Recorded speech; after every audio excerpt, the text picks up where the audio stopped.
வணக்கம், welcome to Chitra Murali's kitchen. எல்லாருக்கும் போகி நல்வாழ்த்துக்கள்.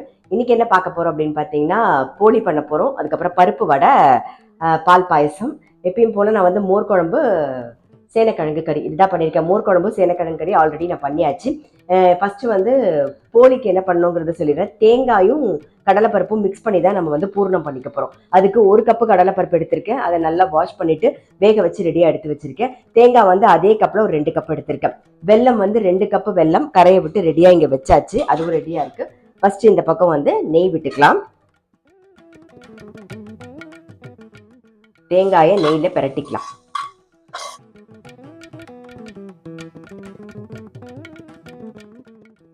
கடலைப்பருப்பு வேக வச்சு வச்சுருக்கோம். ஜஸ்ட் மிக்ஸி ஜாரில் போட்டு ஒரு ஓட்டு ஓட்டிக்கலாம். கடலைப்பருப்பு வேக வச்சதை ஒரு ஓட்டு ஓட்டியாச்சு. இப்போ தேங்காயோடு சேர்த்து ஜஸ்ட் மிக்ஸ் பண்ணிடலாம்.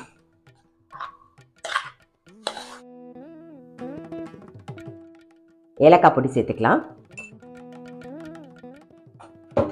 வெல்லத்தை அப்படியே வடிகட்டி சேர்த்துருவோம்.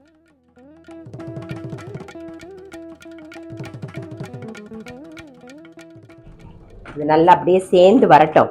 அதுக்குள்ளே இந்த பக்கம் பாயசத்துக்கு கொஞ்சமாக ஒரு 2 டேபிள் ஸ்பூன் அரிசி கொஞ்சம் தண்ணி விட்டு வேக வச்சு வச்சுருக்கேன். காய்ச்சின பாலை சேர்த்துடலாம். நாம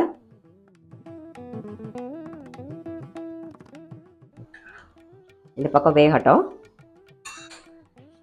போலிக்கு பூர்ணம் ரெடி ஆயிடுது பாருங்க. நல்லா சேர்ந்து வந்துடுது. இது கொஞ்சம் ஆறும்போது கெட்டியாயிடுச்சு. ஸோ கொஞ்சம் ஆறட்டும். அதுக்குள்ளே என்ன பண்ண போகிறோம்னா, வடைக்கு கடலைப்பருப்பு நல்லா ஒரு பெரிய டம்ளரில் 1 டம்ளர் கடலைப்பருப்பு எடுத்து நல்லா வாஷ் பண்ணிவிட்டு 1 மணி நேரம் ஊற வச்சு தண்ணியெல்லாம் வடிய விட்டு எடுத்து வச்சுருக்கேன். இதுக்கு வரமிளகா, உப்பு, பெருங்காயம் போட்டு அரைச்சிக்க போகிறோம். ஸோ அதை அரைச்சி எடுத்துகிட்டு வந்துடலாம். இங்கே பாருங்கள், ஊற வச்ச கடலைப்பருப்பு இது கூட வரமிளகா சேர்த்தாச்சு. உப்பு, பெருங்காயம் போட்டு அரைச்சி குறைன்னு அரைச்சி எடுத்துக்கலாம் வடைக்கு. இதில் கடலைப்பருப்பு, வரமிளகா, உப்பு சேர்த்துருக்கோம். இப்போ கொஞ்சம் பெருங்காயம் சேர்த்துக்கலாம்.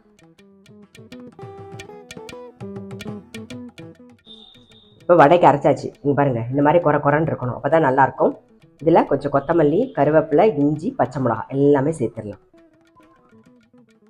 நல்லா மிக்ஸ் பண்ணிவிடுவோம்.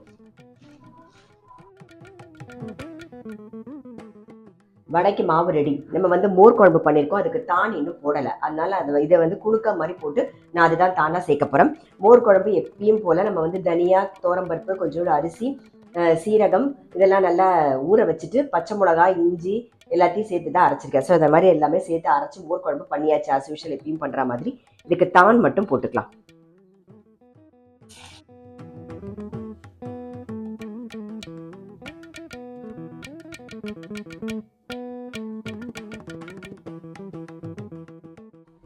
இப்போ நல்லா வெந்தெடுத்து மோர் குழம்புல அப்படியே சேர்த்துடலாம். நாம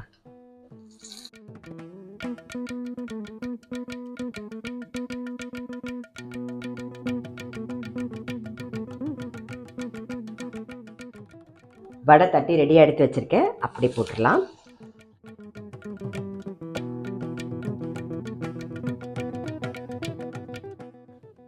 வடை நல்லா எடுத்துடலாம்.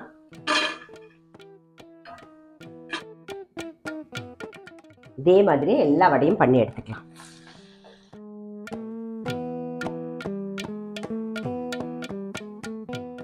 பாயசத்துக்கு கொஞ்சம் ஏலக்காய் பொடி சேர்த்துக்கலாம். அப்புறம் கொஞ்சம் சர்க்கரை ஸ்வீட் உங்களுக்கு தகுந்த மாதிரி பார்த்து போட்டுக்கோங்க. நான் ஒரு 1/2 லிட்டர் பால் தான் எடுத்துட்டேன். அதனால ஒரு கொஞ்சமாக தான் நான் சர்க்கரை சேர்த்துருக்கேன்.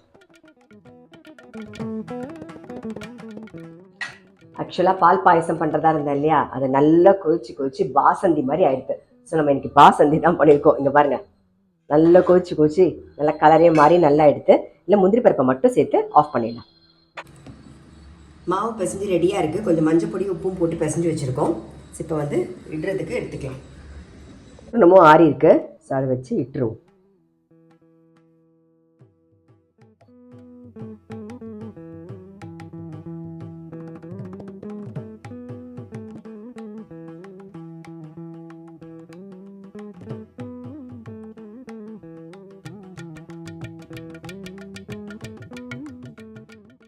கல் காஞ்சிடுது.